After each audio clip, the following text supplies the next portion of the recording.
All right, that's a brand new beat from Pretty Ugly. Or is it Pretty.Ugly? Pretty Ugly, you got it. Okay. And we got him in the studio right now. Yes, sir. Of course, with all the boys. That was a track. Well, the first instrumental. Is it the first track off the? It is not actually. It's just one of the 10 tracks that I do have coming off my upcoming instrumental project. Nice. I Love You Still. Nice. And it's perfect. Right when you said that, that's when it said it too. Yeah. Oh yeah. I only had one mic turned on right now. Hold up. Let's just get everything set up in the studio right now. Check. Maloney, you there? Check. Yeah. Yow. Turn me up in those Yo. headphones. Check. Turn me There up we in go. those It's so headphones, beautiful. son. There we go. Everybody's in here. Hey, Yeah, it's so beautiful. So beautiful. So beautiful, baby. Unleash the flute. It's wild telling somebody to unleash the flutes on a beat that doesn't have a single flute in it. That's the most wild thing I've ever heard in my life. He can do that. He's old. I mean, there's vocals, there's like violins and pianos. I don't believe there's a flute. Nah. But I mean, that's a hard joint. Hey, 6 Degrees Radio. We got Pretty Ugly in the place to be. What up? We got my man Trapper John in the place to You be. already know. Dusty Wallace, we love already hip hop in the place to be. Yo, We got DJ Slam in the place to be, but you've already heard his elegant voice speaking tonight, haven't you? yeah. What? Yeah, I'm here. He's zoned out. But so I gotta ask you something before we get into like the actual topics of discussion here. Yes, sir. I gotta ask, why the name Pretty Ugly? It's kind of like I feel like with my mood, especially when I was growing up a lot, I was very like black and white with things, Yeah. all or Okay. nothing. Okay. So I kind of like how it's just like opposite sides of the spectrum, pretty and ugly, and it just goes together It's so like well. yin and Yin Yin yang. and yang, exactly. I like it's like that. a cool oxymoron, you know what Yeah. I mean? So Yeah, that's I don't know. So you don't actually think that you're pretty ugly. You think No, you're pretty I don't think handsome. so. People are usually surprised when they meet me. Actually, I'm not gonna lie. I've had people meet me and they're like, "You're not that ugly." I was like, "Thank you so much." That's what I said. Real talk. Pause, but that's what I said. My homie introduced me to his girl one time. He's like, "This is my friend Ugly," and that's what everyone just calls me. And she just looked at me like I had two heads or something. Yeah. Yeah, they didn't expect it, yo. Sick. Yeah, but that works in your favor too. Like it's better than calling yourself like gorgeous man. Yeah, And, exactly. Like, Yeah. you walk in your butt hell I lower ugly. the bar a little bit, lower the expectations, and then I hit them when they come up. You know, like Yeah. surprise them. Yeah. Right? No, but salute for coming through, man. You've Respect. been on the show before, but Yes. Via telephone. That tally, yes, sir. Yeah, so it's nice to actually have you in the building here, man. And that speaking of which, I guess the first topic we'll discuss is kind of a subject that we've covered when we talked to you in the past because it's a monthly showcase you guys do. You guys got the fresh produce. Yes, fresh produce. We do that at 1144 College Street. Shout out Dan at Lalo, Toronto's smallest brewery, and the place is like the dopest hip hop spot in the city, hands down. Do they call themselves that? Toronto's smallest brewery? They are Toronto's smallest It brewery. is, man. Yeah. Yeah. I love when legit. people just live up to the name. Yeah, man. And it's good beer too, man. Yeah, like man. it really I've is. been there before. Have Yeah. you? Yeah, I've actually They've been Word, running word. like 6 years now, and they're like a staple in Yeah, the hip man. hop scene. They got everything from like breaking nights and like I was just there on Saturday actually, and there's like tons of people breakdancing and stuff like No that. way. Yeah, man, it's wild, man. It's wild. Wow. Shout out my homie Switch B. He throws down some steps there every now and then. Wait, how do people break in there? It's like that place is Yo, like 10 feet wide. We cleared out the arcade games. I was just the gonna say, chairs, move the everything chairs, out of the way. Everything is out of the way, man. Yeah, people were going crazy in there the other night. Oh yeah, that's Yeah, dope. it I saw gets the hot. clips. Like I forget if it was you or it was Imperative that posted Yeah, them. I posted some stuff from the other night. Yeah, Yeah. dope. That's dope, man. That's something that's not very easy to come by anymore these days. No, is man. seeing some Like a lot of breaking. these things, like scratch DJs in general and stuff like that, are like a rare commodity these days. You know what I mean? Yeah. It's hard to find that classic hip hop element. And that's why So, people should tune Lalo- in every Lalo Monday, totally embraces it. 10 to It's 12 crazy. p.m. Yes, 6 sir. Degrees Radio. DJ Slam will give you live cuts. Oh, I wish I was on the turntables right now. I'd be like, Yeah, I know, right? Yeah, we should have planned that a little bit better. Hey? Next time. Lava Arms could have gave you the heat. No, but that's dope. And the next one you got is February 9th. Yes, we got so Dan actually gave me the heads up that it is in fact Dilla week. So I thought what better time to do the next fresh produce event. So that is February 9th. All producers are welcome to come out. Hit me up on the gram, Pretty.Ugly. We'll get you to send your beats in a bit earlier before the event. And yeah, my man Switch B is DJing all night. And yeah, we're gonna play everyone's instrumentals, just vibe out. It's a dope like networking event. You know what I mean? Everyone, chills. It's dope. I think that's really dope that you guys centered an event around producers, because I think that they're kind of, I mean, just in music alone, they're kind of the unsung heroes. But I think I realized that, like myself personally, like I started out MCing when I was like 17 years old. Yep. I was playing tons and tons of different venues, and there was just like such a social aspect to hip hop for me. Like that's where all my friends came from. I met my video guy is like my homie, and like this guy is my home. Like graphic designer is my homie. But it all came from hip hop and came from socializing at events and stuff like that. And then in the last few years, I've kind of taken more of a backseat to MCing and worked on the production a lot more, which is like really like right brain, left brain for me. You know what I mean? Yep. So I go from like writing rhymes to like now I feel like a robot, like at the computer all day and stuff. And I'm like, I'm not getting out. I'm not socializing as much. I'm not meeting other people like this. You know what I mean? I'm like, we got to do something, because I'm like a homebody plus the pandemic. So like that really kept me in the house. And like, so Fresh Produce came from that basically. Well, the dope cool. thing too is that like there's a couple other producer events that happen in the city. Absolutely. But the thing is, with those ones is like, it's like you make the beats there. Yes. And yes. so, like for the people like me that have, I do a lot of stuff off the computer and stuff. Like I'm not going to bring my like big computer and like synthesizers and stuff like that. Yeah, we have a couple guys that do bring gear, but like I do like the element that it's just like a chill vibe, just listening kind of session. You know what I mean? It's not really like a on stage performance, like playing the MPC and stuff. We do have some people that come and do it, but for the most part, we just like play it off the decks. It's pretty dope. Okay. That's dope, man. And so have you guys always done it where the producers send their beats in first, or is this something we haven't. This is kind of how we're we're switching up right now. messy. Imperative can't make it out, so we got Switch on the 1s and 2s, and we're just gonna have everyone send in their beats earlier, because a lot of times it was like time consuming, loading people's stuff up, etc. We didn't know who was coming, this and that, and we really give it like a 4-hour time slot of the event. Like we usually schedule it like 8 till 12. And really get the ball rolling at 9, 10 o'clock, you know what I mean? So like it moves pretty quick, so it's kind of good to get a head start on it, I think. That's dope. And so like with that format too, because I assume prior to you had different people come up, plug their USBs in, or hook their equipment up and stuff, so everybody's there. Like, with the new format, do you have an idea down yet? Like, are you gonna like just kind of amalgamate and mix everybody's beats in, or I'll be honest, like I have no idea what I'm doing.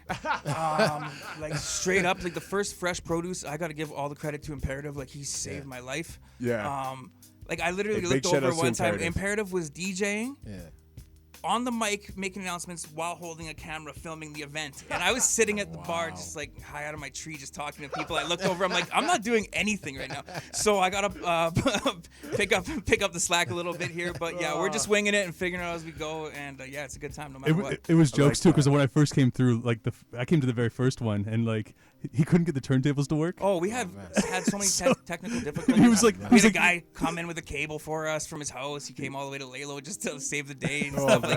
Oh yeah, it was awesome. That's the fun of it, man. That's just like. I don't know. Well, the funny thing was like I came through and like I brought my laptop anyways, because I was just like, you know what? I'll see what beats like our people are playing, and then I'll pick the songs from there. And hand them out to them. But then like a bunch of people like they didn't bring anything. So I was like, okay, I got my computer here. So I was like hooking up all these dudes to get their stuff on the USB and stuff. Perfect chance. It was pretty jokes. Yeah, we're just winging it, man. Don't get mad at us. We're not trained professionals or anything like that. You know what I mean? But we were all having a good time though. It was a really good night. Man, it's such a vibe. Like it's just like it's a really dope social event to just network and chill with people and meet new people. It's super dope, man.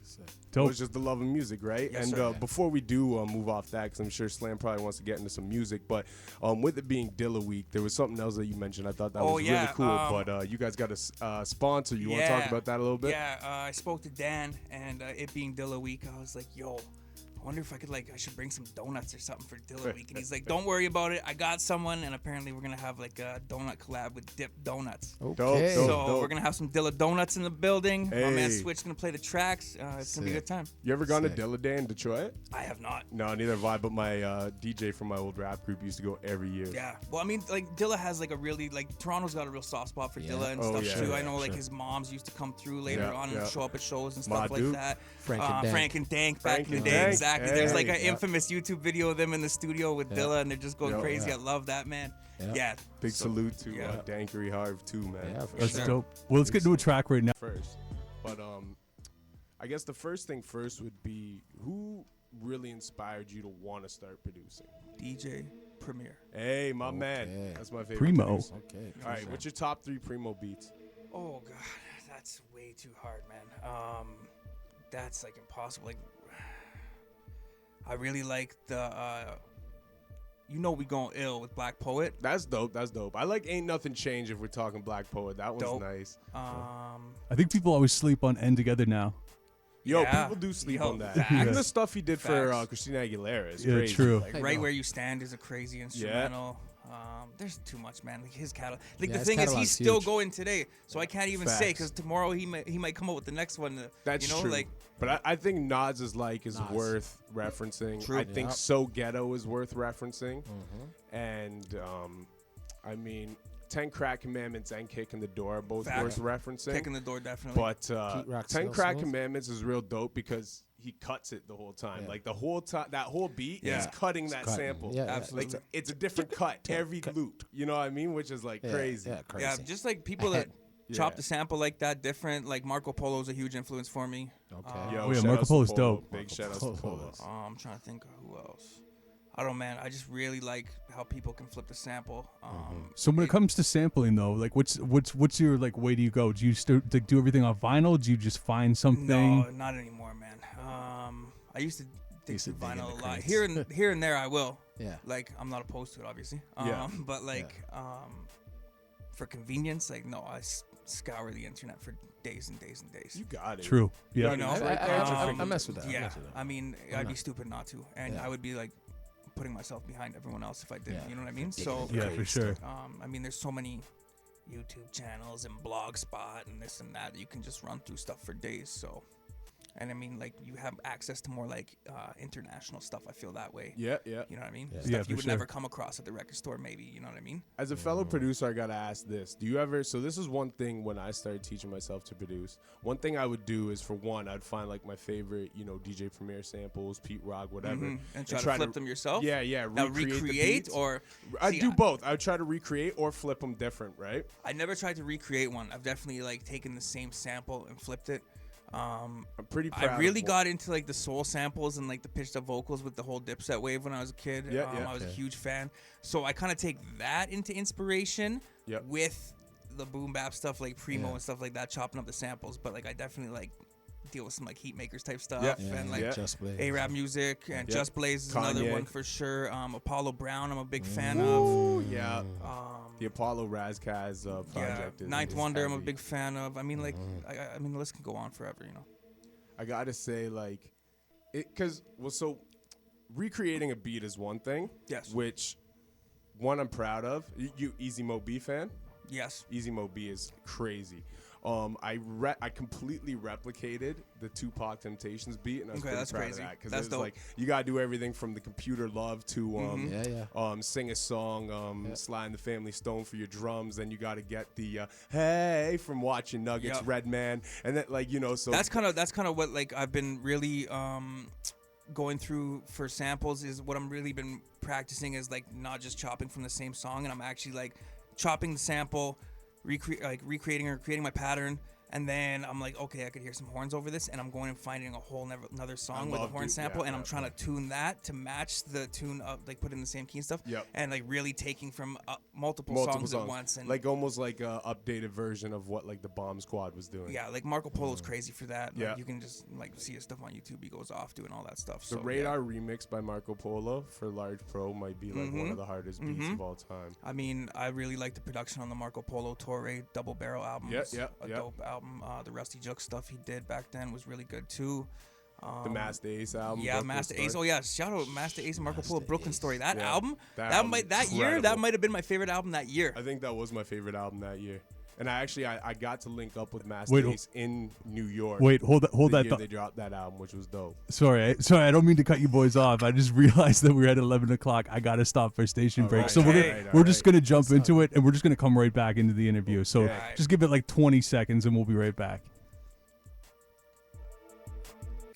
CIUT 89.5, the sound of your city. The views and opinions expressed on the following program are those of the producers and or the persons appearing on the program and do not necessarily reflect the views and opinions of CIUT FM. Wow, that's a very nice disclaimer they gave us. What nerd did they hire to do that? Oh my gosh. All right, my bad, Yo, my bad. imagine homie was tuned in right now. He's Heard just that like, too. hey, Hey, man. I'm not a nerd. Coolest guy on the planet. Yeah, I so like my playing bad, my Marco bad, cutting Polo off that too. story there. Marco. Polo. Yo, back to this was interesting. Now back to the conversation. Back to reality. Where were we? Yeah, so I don't know. I got an instrumental project coming out Yep. February 24th. It's called I Love You Still. It's got 10 tracks on it. Yep. Most of them I produced within like the last quarter of 2022. Okay. And this is like the first album I've done just by myself, putting out like a whole instrumental project. I've never done that before, and like I really plan on doing multiple throughout the rest of the year. Yep. Good. Like I love working with different MCs from all over the country and the US and stuff like that, but I feel like relying on other people can sometimes be a bit of a headache. Yeah. And Slows I'm down like, the process. Yeah, and I'm just like, you know what? I'm just gonna start putting out beat tapes and just see where this takes me. So that's kind of the plan for. Can I ask a you a lot of the question year, I though? think. So now when this beat tape comes out, right? Yes. Like there's MCs out there in the city. Yes. When they hear this, are they Yes. able to like contact you Yes. and get something right off Yes. the if they hear that Yes. sing? Okay. Exclusively. Yeah. Done. That's Yes. cool. That's Dope. kind of the other point of it is like Okay. me not bombarding people with emails and doing Yeah. all this and that. I'm Selling it like, yo, itself. this way I can release content, you can listen to it, and it's got like skits in between and stuff like that, so you can Yeah. listen to the tracks like consecutively all the way through. Sick. And then if anyone actually like, I already sold one of the beats that's on the project. It's not even out yet. So I mean, Damn. yeah. Damn. So there's 9 left, I think, or something. Yeah, Yeah, 8 left. crazy. So yeah, that's kind of my That's game plan sick. for this year. Yeah. That's sick. That's pretty dope. Spotify. Everything. Yeah, Spotify, Apple Music, all that good stuff. How do you work that though? Because there's a well-known producer in the underground that I'm not going to name names Okay. on air, but I've ran into this issue 3 times now, and I've never purchased a beat from him, but I've been allocated for a feature on 3 songs from him, and all 3 of these beats have landed on beat tapes of his. And me personally, I would be rubbed a little bit of the wrong way if Yeah. like I bought a beat. I mean, off if he somebody did it and after found the out that- fact, but like I'm totally open with it because I'm putting the joint out. Like I Yeah. already spoke to this dude that hit me up. He just heard me post it on my story or something Yeah, like yeah. that. He's like, I want that beat. I said, here's the thing. It's coming out on a beat tape, but if you want it, like you got dibs on it, whatever. But like it's gonna be on my beat tape. And How I do just you- make it very clear. How do you work that on the publishing side though? If you put it out first, That I'm working on. That's like Okay, that's okay, what we're okay. ironing out kinks right now and stuff like that. But so like I'm you just put him on maybe as like a main artist Yeah, on that song or basically, something, yeah. and then he's not. There's Yeah. no issues for him Basically, when he That Yeah. or you pull it down. Yeah. And yeah, you probably have to exactly. pull pull I it can down always and pull the he track releases off it and he if can you release have it to. if I have Yeah. to. Yeah, worst case. you ideally release it. not. Yeah, but like what I'm planning on doing, the real release that I want to do is not really like as much as I want to have it on all streaming platforms. I'm trying to do it like I want to release it as one track on YouTube, so you can just listen to it front to back. okay, And I I like got that. Imperative doing some graphic design tricks for me and stuff like that. Some He's good motion with the graphics and graphics, stuff. too. Yeah. Yeah. So we got a little 1-2 thing we're working on, and yeah, hopefully it'll be ready for February 24th. dope, man, real Sick. dope. And one thing I wanted to ask you as well too is what caused you? Because I know like all of us when we get into music, I think all of us, stand in front of the mirror and practice our favorite rap songs and Yup. all that stuff, and we all want to. Yo, I used to listen to the track on like the CD on my CD player, and like listen to a line and pause it, and then I'd write down the lyrics, and then I'd press play, and I'd pause again, and I'd write down the lyrics. Like before internet, you know what I mean? I always find it interesting to hear people's like memorization. and then I would rap along with the stuff off Yeah. paper, whatever Yeah. it was. Yeah. I would just listen to the same song over and over and over and over and over until it was just embedded in my brain. Yeah. But what makes you go from that initial passion to wanting to just produce? Because like I myself, I've produced majority of my own music for about 10 years, and I like playing both roles, but I can't ever picture leaving one for the other. No, and like I don't really think I've left it. Like I still like I mean last year I probably was on 4 or 5 tracks over the course of the year. And we got a joint as well actually that's coming soon with the homie Scythe out in Alberta. And Ren Thomas. Yes, and Ren Thomas. I got another joint with Ren Thomas coming. Dope. But last year, I mean, I did a track with Pro Dillinger in the last year. Dope. Shout out to Pro Dillinger. Who else I got? I produced some tracks. I got one with Mo Ruckus from Grime Wave. Woo. Who else do I got? I got Ace on Eastwood on a joint. Hey, that's the With, fam. Big up to uh, you. Right. Yeah, so we got a bunch of stuff going on, man. All right. Like what? Like, do you find it hard, like, while you're putting these beats together? Because, like, especially remember when To you not rap on them? Yeah. Yes. Yes. Have you So- thought about like even releasing like a version that you rap on? Or? So I think the long-term goal is that I do a self-produced rap album, everything me, yeah, front to back. But like, it's gonna take me a while. yeah.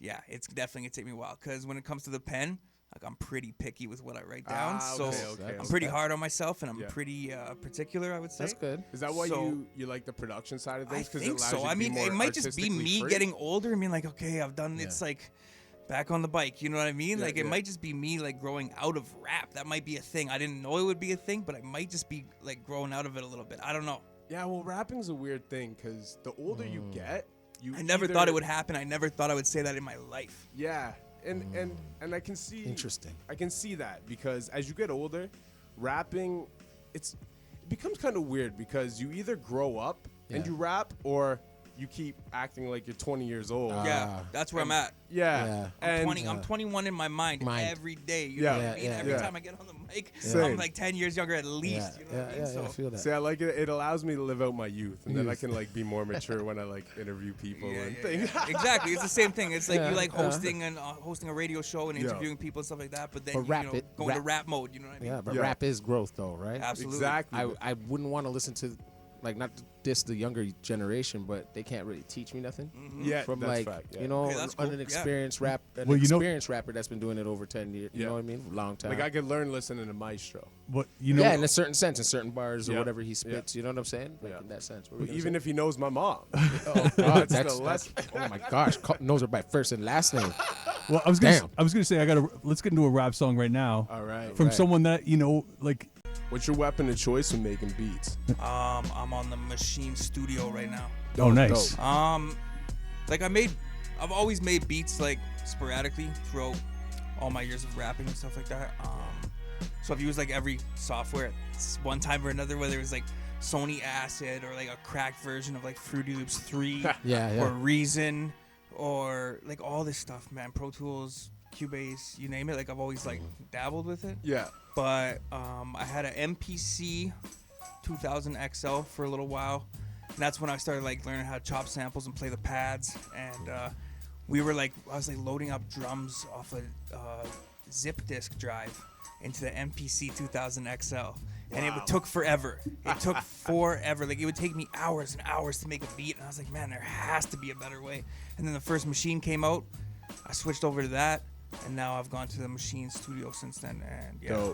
Dope. Yeah, man, I get it because like I first started on an MPC too. Yeah. And then just like everything got so much easier, and I was like, I don't know how people keep like still like the sound is so good, but it's so much It's work. dope. Like it's a ton of work, and like I even went from I had a 1000 for a little while, which was easier because it had like a flash card drive on it and stuff like that, and you had like the JJOS Yeah. operating system you could get and stuff like that, and that was a bit easier. But like with the Machine Studio specifically, it's like the largest one they have, so it has like every button. You don't need to do any shortcuts, no like holding shift press this to do shortcuts. Like there's a button for everything. Yeah. So like I can go rapid fire on that. Okay. That's what I love of man. So That's the I'm- authenticity of it. my girl got me Ableton for my birthday. That's another one I use. I do all my Yeah. recording in Ableton. Yeah. I know a lot of guys that produce in Ableton Yep, as well. that's what. She got me when I was like, frick, man. This is probably like 2008, Yeah. and I'd never heard of it. Everyone used Fruity Loops Yeah. or whatever, right? And I'm like, oh man, I'm thinking she got me this like grade like C program, Nah, man. but nobody really used it back then. Yep. So it took me like a year to actually really dig into it. And once I learned like it's looping Yeah. and like super easy like tempo Great snap capabilities. Great stock Oh, like plugins that like, they have yo, and stuff bro. like that. It's great. Dog, no word of a lie. Like I can use my MPK and stuff, but Yeah. dog, I make 90% of my beats just Yeah, copy, if you want to point cut, and and click, paste. yeah, if you want to point and click on Literally, the computer point all and day, I click. mean, it's the same with like FL Studio, same Yep. kind of idea, right? Yep. You know what I mean? You know what the was really pads- surprising though? Like I remember, I don't know if you guys have ever listened to Grammatic before. Of course. Like Grammatic, he uses Ableton. Yes. Yeah. And it sounds like it's all a MPC lot of the beats. EDM guys too, like a lot of the Skrillex and all those guys Yeah. are doing Ableton and stuff like that, Diplo and all that. Yeah, you know yeah. what I mean? For sure. I can see why, because like the syncing capabilities of it is just absolutely incredible. Yeah, it's super dope. And like the way you can bend and change, like it's There's nothing Great like DAW it. for It's sure. like, you know, like my boy always used the MP, right? And I bang around on the MP a bit and stuff, but the thing I cannot stand is the time it takes you to trim samples and stuff. I'm like, dog, I'll just line this thing up, match it to tempo, get it the pitch that I want it in literally seconds. So it's like, what takes you all the time on like a lot of the hardware on the front end, I find you save time on the back end because then you just play. As to where it's opposite with Ableton, you can get everything done on the front end like that, but then it's the replicating that natural sound of hip hop on the back end that takes all the time. Because then you're taking a little 1 second piece here, and then creating things and you're moving things around and stuff. And so it's like, This is producer talk. But honestly, the machine for me, like just the machine, I don't know what it is, but like You get it, Dusty. You get it. I can just connect with the pads and like I can just like kind of envision it a little bit better when I have the pads mapped out like that. So, yeah, it's definitely everyone has their own workflow at the end of the day. You know what I mean? There's no right or wrong way. Nothing's gonna make you a better or worse producer. You can use anything. I've used everything. You know what I mean? So like, there's really no limitations. Can I ask you a question? Yeah. How many beats do you do like a day or a week or a month? That depends, cause like I feel like for some producers, so myself being extremely like sample-based producer, you find the inspiration in the sample first. So you got to stumble across dope music in order to make more dope music. You know what I mean? Yeah. So like I can go a whole day of just like going through lists and lists of songs and like I'll listen to prog rock records from Germany in 1972 and I'll go to jazz records, Korean this and you know what I mean? And I can listen to that stuff for a whole day and come up with nothing. So like sometimes you're just putting in the work listening until your ears get tired, and sometimes by the end of it you don't even want to cook up anymore, and other times you might just stumble across something and I'm like, yo, fire, and it's just like I'm gonna bang out a beat in 20 minutes, you know what I mean? So it really depends on your luck of the draw, I guess, too. You know? How important do you find that it is to try to sample music that nobody else has sampled, opposed to the flip side of sample stuff that probably a lot of producers have either heard or skimmed through, but make it different? It depends. So if I'm gonna flip a sample that's like super, super popular, I think you gotta, if someone's already sampled it, I think you have to do it like as opposite and as away from their version as you can. I want to see. I have done like samples that have been done before, but like I definitely am very cautious to make it sound as much as my own as I can and not sound like a biter. And as long, I mean, be clear that you're aware. Like I didn't find this sample. You know what I mean? Like be clear that you're aware that it's been used before and stuff like that. Don't try to play it off as your own or something. No. I mean, but like, well, because nothing is our own. You know that's what I mean? I'm saying, no man. idea is original. That's what I'm saying. I mean, fun fact, like even the album artwork for the I Love You Still project that I have coming out February 24th. Plug that. All streaming platforms. Like that's a picture of a wall down the street from my house. And someone just painted I Love You Still on the wall. They just spray painted there. And I've seen it around Toronto and other places. And shout out to whoever did that, because I just walked by that wall for like the last 3 years. And like it just like became ingrained in my brain. I'm like, I got to do something with that. Like it just looked so crazy to me. And like the first time I read it, like, you know, like true Toronto fashion, like I put a little emphasis on the still, you know what I mean? So I was like, yo, I love you still. And I was like, oh, this is hilarious. So I was like, I have to do something with this. And then like, so like I didn't even come up with the artwork for the thing. It's just literally like a building in my neighborhood. So yeah, man. So even the artwork I sampled at the end of the day, you know what I'm saying? Like, it's like. I like that. I like that a lot. And I think as far as sampling goes, you know what? Because I used to be very much the same way. Like even like when we were talking earlier, and I said I would recreate beats. I would never sell those or use them. You know what I mean? Yeah. But up to a few years ago, when I started seeing the way hip hop was going and realized how far removed we were from the generation we grew up in, I decided I don't care anymore. Yeah. Like one of the songs I put out last year was literally the 900 number. Okay. Yeah. Looped. Yeah.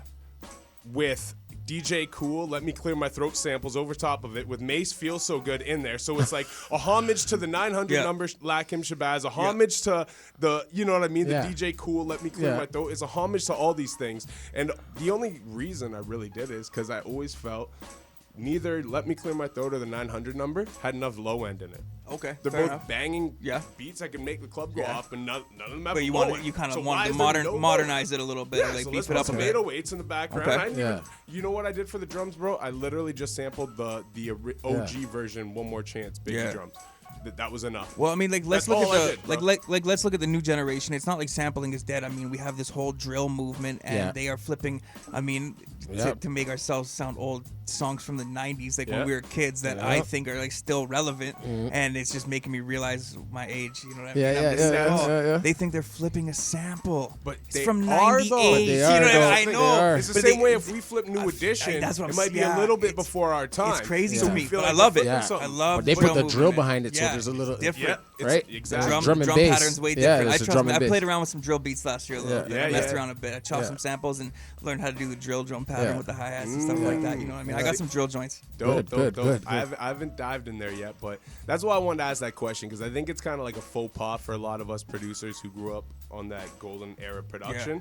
But at the end of the day, man, there's no rules, there's no limitations, and if what you won't do, someone else will come up behind you and do and make it a smash. So just do anything that feels right. You know what I mean? You know what though? The one thing though that I always avoid, and I would say for most people you should avoid too, is like the big songs. Like Absolutely. you know, like if I'll never sample like a Beatles track. No. Because like it will get taken down and I will get sued for it. Wu-Tang did. Well, they didn't sample it, but Wu-Tang replayed.